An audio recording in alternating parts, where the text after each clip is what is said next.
அன்பு தமிழ் சொந்தங்கள் அனைவருக்கும் இந்த காணொலி எதுக்குன்னு சொல்லி பார்த்தீங்கன்னா, திமுக ஒரு தீய சக்தி அப்படின்னு சொல்லி தொடச்சா தாவிகா கூட்டங்களில் கேள்விப்பட்டிருக்கலாம்.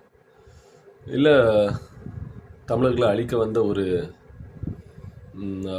போலி சொல், திராவிட சொல் உலக அழிவுக்கு வேர் தேடி போனால் அது அமெரிக்காவில் கிடைக்குங்க மாதிரி தமிழ்நாட்டோட அழிவுக்கு வேர் தேடி போனால் அது திமுகவில் கிடைக்கும் அப்படின்னு சொல்லி நீங்கள் நாம் தமிழர் கூட்டங்களில் நீங்கள் கேள்விப்பட்டிருக்கலாம்.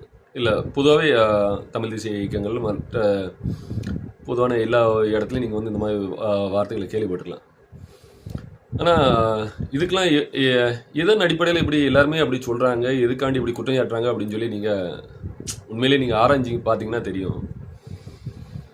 இப்போ கர்நாடகா முதலமைச்சர் ஐயா DK சிவகுமார் தமிழ்நாட்டுக்கு நாங்கள் தண்ணி தரமாட்டோம், மேகதாரில் அணை கட்ட போகிறோம் அப்படின்னு சொல்லி அவர் தொடர்ச்சியாக பேசிட்டு வர்றாரு.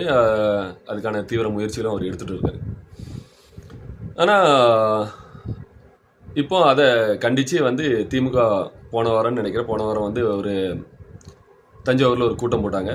கூட்டம் போட்டதில் ஐயா உதயநிதி தலைமையில் கூட்டம் போட்டிருந்தாங்க. கூட்டம் போட்டதில் உதயநிதி த்ரிஷாவையும் விஜயும் ஒப்பிட்டு ஒரு மாதிரி அவதூறாக பேசியிருந்தார். அதனால் அவர் மேலே உடனே வழக்கு தொடுத்து வேறு மறுநாளே அவரை கைது செஞ்சாங்க. கைது செஞ்சு அன்றைக்கி மாலையிலே விடுவிக்கப்பட்டார். ஆனால் என்ன இதுன்னு சொல்லி பார்த்தீங்கன்னா, விடுவிச்ச பிறகு அதுக்கு அவர் தவறாக புரிஞ்சுக்கிட்டாரு. நான் அந்த உள்ளத்தில் சொல்லலை அப்படின்னு சொல்லி சொன்னதுமே, நான் காவேரி நதிநீர் பிரச்சனையை தீர்க்காம விட மாட்டோம், அதுக்காண்டி போராடுவோம், இன்னும் வீரியமாக போராடுவோம் அப்படிங்கிற மாதிரி அவர் பேசினார். சரி, நம்ம எல்லாமே நம்ம வரவேற்கக்கூடியதான், சரியா? ஆனால் நீங்கள் இதுக்கு பின்னாடி உள்ள ஒரு பின்னோக்கி நீங்கள் போனீங்கன்னா உங்களுக்கு அதோட உள்ள அர்த்தம் என்னன்னா, இதே DK சிவகுமார் அங்கே கர்நாடக தேர்தல் பரப்புரை பண்ணும்போது அவருக்காண்டி வாக்கு கேட்டவங்க தான் இதே திமுக.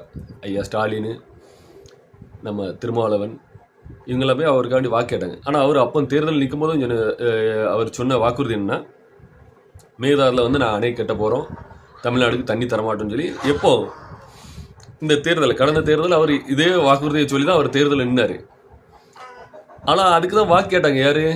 ஐயா ஸ்டாலின், ஐயா திருமாவளவன் எல்லாருமே போய் வீடு வீடாக போய் தமிழர்கள் எல்லாமே அவங்களுக்கு வாக்கு செலுத்தணும் அப்படின்னு சொல்லி அங்கே வாக்கு கேட்டுட்டு, இவர் அப்போ ஸ்டாலின் முதலமைச்சராக போய் அங்கே போய் வாக்கு கேட்டுட்டு, இன்னைக்கு எப்படி அப்படி இப்படி தரமாட்டோன்னு சொல்லலாம், நாங்கள் விடமாட்டோம், நாங்கள் தமிழர்களோட உரிமையை காப்போம், காவேரி நதிநீர் பிரச்சனையை தீர்ப்போம் அப்படின்னு சொல்லி பேசுகிறது ஆச்சரியமாக இருக்குது.